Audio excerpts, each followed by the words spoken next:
Hello everyone, I am Anuradha Priyadashini and once again welcome to my channel Current Affairs with Anuradha।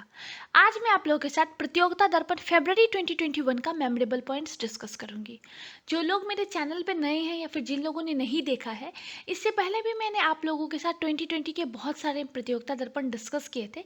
आप एक बार ज़रूर देख लीजिए। और अभी रिसेंटली मैंने आप लोगों के साथ जनवरी 2021 के प्रतियोगिता दर्पण का मेमोरेबल पॉइंट्स डिस्कस किया था।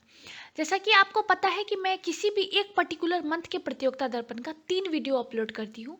पहला मेरा मेमोरेबल पॉइंट्स का होता है, दूसरा स्पोर्ट्स का सेक्शन होता है और तीसरा मेरा पूरा डिटेल एनालिसिस होता है। अगर आप इन तीनों वीडियो को देख लेते हैं तो मैं आपको गारंटी देती हूँ कि एक पर्टिकुलर मंथ के प्रतियोगिता दर्पण का आपका कोई भी सेक्शन स्किप नहीं होगा। आज मैं आप लोगों के साथ मेमोरेबल पॉइंट्स डिटेल में डिस्कस करूँगी और एज सून एज पॉसिबल मैं आप लोगों के लिए दिसंबर, जनवरी और फरवरी इन 3 मंथ्स का प्रतियोगिता दर्पण अपलोड कर दूंगी। चलिए आज हम लोग डिस्कस करते हैं। जो लोग मेरे चैनल पर नए हैं प्लीज़ लाइक, शेयर और सब्सक्राइब ज़रूर कीजिए। बेल बटन को प्रेस करके रखिए ताकि मेरे जितने भी अपकमिंग वीडियोस हो उसका नोटिफिकेशन आपके पास सबसे पहले आए। Let's start the video. चलिए प्रतियोगिता दर्पण फरवरी 2021 के मेमोरेबल पॉइंट्स का हमारा पहला क्वेश्चन है, who took over as FICCI president for 2020 to 2021। पहले मैं आपको FICCI के बारे में कुछ बता देती हूँ। इसका फुल फॉर्म है Federation of India Chambers of Commerce and Industry. 1927 में स्टैब्लिश हुआ था। It is a prominent business and industry organisation in India. अभी रिसेंटली इसके प्रेसिडेंट चूज किए गए हैं जिनका नाम है उदय शंकर। और इन्होंने रिप्लेस किसको किया है ये जानना भी बहुत इंपॉर्टेंट है क्योंकि बहुत सारे एग्जाम्स में ये भी पूछा जाता है। तो उदय शंकर जी ने रिप्लेस किया है संगीता रेड्डी को। हमारा नेक्स्ट क्वेश्चन है, who took charge as the president of Ashcom on 21 December 2020। पहले मैं आपको एशकॉम के बारे में कुछ बता देती हूँ। ये 1920 में स्टैब्लिश हुआ था। एक नॉन गवर्नमेंटल ट्रेड एसोसिएशन है। बेसिक अगर आप इसका पर्पस या फिर ये कहें कि आप इसका एम देखेंगे तो वो है पॉलिसी एडवोकेसी। इसका हेडक्वार्टर न्यू दिल्ली में है। अभी रिसेंटली इसके प्रेसिडेंट चूज किए गए हैं विनीत अग्रवाल और इन्होंने रिप्लेस किया है निरंजन हीरानंदानी को। चलिए हमारा नेक्स्ट क्वेश्चन बहुत इंपॉर्टेंट है। अभी रिसेंटली रिपब्लिक डे आने वाला भी है तो ये क्वेश्चन बहुत इंपॉर्टेंट है और आपसे बहुत सारे एग्जाम्स में पूछा भी जाएगा। Who will be the chief guest at Republic day 2021। तो बोरिस जॉनसन जो है वो इस बार चीफ गेस्ट रहेंगे। ये ब्रिटिश पीएम है और ये दूसरी बार हुआ है कि कोई ब्रिटिश पीएम जो है वो यहाँ पे इनवाइट किए गए हैं रिपब्लिक डे परेड के लिए। इससे पहले 1993 में जॉन मेजर जो थे उनको इनवाइट किया गया था रिपब्लिक डे परेड के लिए। चलिए हमारा नेक्स्ट क्वेश्चन है, which Indian engineer was declared as one of the 7 young champions of the earth by UNEP। तो विद्युत मोहन जो है उनको भी recently young champion of the earth declare किया गया था। इसके बाद का हमारा क्वेश्चन है, what is India's rank on CCPI 2021। तो इंडिया का रैंक 10th है और ये दूसरी बार ऐसा हुआ है कि इंडिया का रैंक जो है वो अंडर 10 में रहा है। टॉप 10 में इंडिया जो है वो रहा है। बेसिकली ये इंडेक्स जो है वो प्रिपेयर किया जाता है कुछ पैरामीटर्स के बेसिस पे। बेसिकली 4 पैरामीटर्स है जिनके बेसिस पे इस इंडेक्स को प्रिपेयर किया जाता है। और इस इंडेक्स को प्रिपेयर करने में 57 कंट्रीज एंड यूरोपियन यूनियंस को कंपेयर किया जाता है और उन कंपैरिजन के बेसिस पे उनको रैंकिंग दी जाती है। तो यहाँ जो 4 पैरामीटर्स है वो है green house gas emission, renewable energy, energy use and climate policy. अगर आप इसमें देखेंगे, अगर आप इस रैंकिंग में देखेंगे तो 1, 2 एंड 3 जो रैंक था वो अनऑक्युपाइड रहा था एंड 4th पोजीशन पे स्वीडन था। इसलिए ये रैंकिंग जो है बहुत इंपॉर्टेंट है क्योंकि पहला 3 पोजीशन जो था उसमें किसी भी कंट्री को रैंकिंग दी ही नहीं गई थी। तो ये बहुत यूनिक सा है और एग्जाम में आपको पूछ ही लिया जाएगा, तो आप इसको ज़रूर ध्यान रखिएगा। चलिए हमारा नेक्स्ट क्वेश्चन है, the Indian Coast Guard commissioned a vessel named Sujeet. It is an offshore patrol vessel. चलिए हमारा नेक्स्ट क्वेश्चन है, PM Modi inaugurated India's first driverless train on. तो ये जो ड्राइवरलेस ट्रेन है वो पहली बार दिल्ली मेट्रो का जो मेजेंडा लाइन है वहाँ पे अभी रिसेंटली पीएम मोदी के द्वारा वीडियो कॉन्फ्रेंसिंग से इसको इनॉग्रेट किया गया था।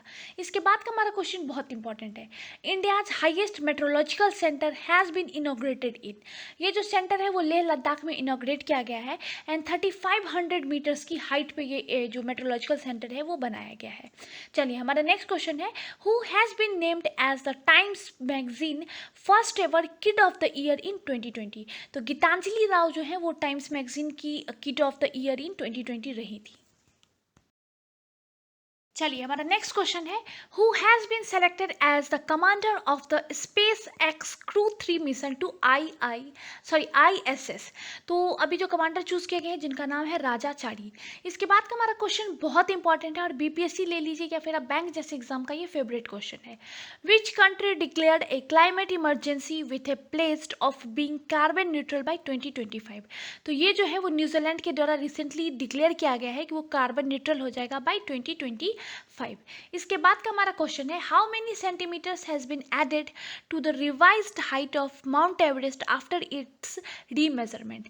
तो पहले अगर आप माउंट एवरेस्ट का हाइट देखेंगे तो वो था 8848 मीटर्स, लेकिन अभी उसका हाइट जो है वो रिवाइज किया गया है और इसमें इंक्लूड किया गया है 86 सेंटीमीटर्स को। तो अब जो अगर आप माउंट एवरेस्ट का हाइट देखेंगे तो वो आपको है 8848.86 मीटर्स। बहुत इंपॉर्टेंट है ये क्वेश्चन भी। चलिए हमारा नेक्स्ट क्वेश्चन भी बहुत इंपॉर्टेंट है। UNESCO gave its recognition of cultural significance to the foodie hawker culture in. ये कल्चर जो है वो सिंगापुर का है, अभी रिसेंटली यूनेस्को के द्वारा इसको रिकॉग्नाइज किया गया है। इसके बाद का हमारा क्वेश्चन है, in which mega sport event the esports and break dancing has been included as medal event for the first time. देखिए ये दोनों जो इवेंट है इसको इंक्लूड तो पहले ही किया गया था, लेकिन इसमें जो मेडल था उसको ओवरऑल जो मेडल टैली होता है उसमें इंक्लूड नहीं किया जाता था। हालांकि इन दोनों जो स्पोर्ट्स हैं उनको 2007 का जो एशियन इंडोर गेम्स हुआ था मैस्को में, उसी में इसको इंक्लूड किया गया था, लेकिन इसकी मेडल को ओवरऑल जो स्टैंडिंग होती थी कंट्रीज़ की उसमें काउंट नहीं किया जाता था। अब इसको काउंट किया जाएगा। एशियन गेम्स जो 2022 में चाइना में होने वाला है, उस इवेंट में जो ये दोनों स्पोर्ट्स हैं इनमें भी जो भी लोग मेडल्स या जो भी कंट्री मेडल्स जीतेगी उसको भी ओवरऑल जो मेडल टैली है उसमें इंक्लूड किया जाएगा। तो ये क्वेश्चन भी आपको अपकमिंग जितने एग्जाम्स हैं उसमें बहुत इंपॉर्टेंट है। चलिए हमारा नेक्स्ट क्वेश्चन है, which footballer set a new world record of goal for a single football club. तो ये रिकॉर्ड जो है वो लियोन मेसी के नाम है और ये अर्जेंटीना के प्लेयर हैं। देखिए किसी भी प्लेयर कौन सी कंट्री से बिलोंग करता है या किस पर्टिकुलर स्पोर्ट्स से वो बिलोंग करता है, किस पर्टिकुलर स्पोर्ट्स को वो खेलता है, ऐसे क्वेश्चन जो है ना वो आरआरबी एसएससी जैसे एग्जाम्स का फेवरेट क्वेश्चन है। देखिए मैं आपको बार बार ये चीज़ें बताती हूँ कि कौन सा क्वेश्चन किस एग्जाम के पॉइंट ऑफ व्यू से इंपॉर्टेंट है, ताकि अगर आप किसी भी पर्टिकुलर एग्जाम के लिए तैयारी कर रहे हैं ना तो आप इस चीज़ को फोकस करें कि हाँ ऐसे क्वेश्चंस पूछे जाते हैं। तो जैसे आरआरबी एसएससी जैसे एग्जाम्स का ये फेवरेट क्वेश्चन रहता है कि कौन सा पर्टिकुलर स्पोर्ट्स पर्सन कौन सा स्पोर्ट्स खेलता है या फिर किस कंट्री से या फिर किस स्टेट से बिलोंग करता है, ये बहुत इंपॉर्टेंट है। तो लियोन मेसी जो है वो अर्जेंटीना से बिलोंग करते हैं, अभी रिसेंटली उन्होंने न्यू वर्ल्ड रिकॉर्ड बनाया था। चलिए हमारा लास्ट क्वेश्चन है, who has been voted BBC's sports personality of the year 2020। तो लुइस हैमिल्टन जो है ब्रिटेन के, उनको BBC sports personality of the year 2020 इनको बनाया गया था। चलिए इसी के साथ फरवरी 2021 के जो प्रतियोगिता दर्पण का मेमोरेबल पॉइंट्स था वो मैंने आपके साथ डिस्कस किया। आपको किसी भी पॉइंट पे कुछ भी डाउट हो मुझे कमेंट सेक्शन में ज़रूर बताइएगा। एज सुन एज पॉसिबल मैं आपके डाउट्स क्लियर करने की पूरी कोशिश करूँगी। मुझ पर ट्रस्ट कीजिए, मेरे साथ बने रहिए। एज सुन एज पॉसिबल मैं आप लोगों के लिए 3 मंथ्स का जो प्रतियोगिता दर्पण है वो मैं आप लोगों के लिए अपलोड कर दूँगी। कुछ और भी मुझसे पढ़ना चाहते हैं तो ज़रूर बताइएगा। जो लोग 66 बीपीएससी का एग्ज़ाम जिन्होंने दिया हुआ है, अभी 3 फेब को आपका रिजल्ट आने वाला है। जो श्योर शॉट है कि हाँ भाई हमारा तो हो ही जाएगा, तो प्लीज़ आप मेंस के लिए प्रिपेयर कीजिए, क्योंकि आपके पास लास्ट के 2 मंथ्स ही बच रहे हैं। अप्रैल में आपका एग्ज़ाम होने वाला है, बहुत सारे एग्ज़ाम्स का नोटिफिकेशन आने वाला है। मैं आपको अपडेट करती रहूँगी किसी भी एग्ज़ाम का अगर नोटिफिकेशन आता है तो। आप तब तक अपने करंट अफेयर्स का सेक्शन या फिर और भी जो फर्दर सेक्शन है आप उस पर ज़रूर प्रिपेयर कीजिए। चलिए इसी के साथ अगर आपको मेरा मटेरियल अच्छा लगे तो प्लीज़ लाइक शेयर और सब्सक्राइब ज़रूर कीजिए। बेल बटन को प्रेस करके रखिए ताकि मेरे जितने भी अपकमिंग वीडियोस हो उसका नोटिफिकेशन आपके पास सबसे पहले आए। इस कोविड के टाइम पे stay at home, stay safe. Thank you.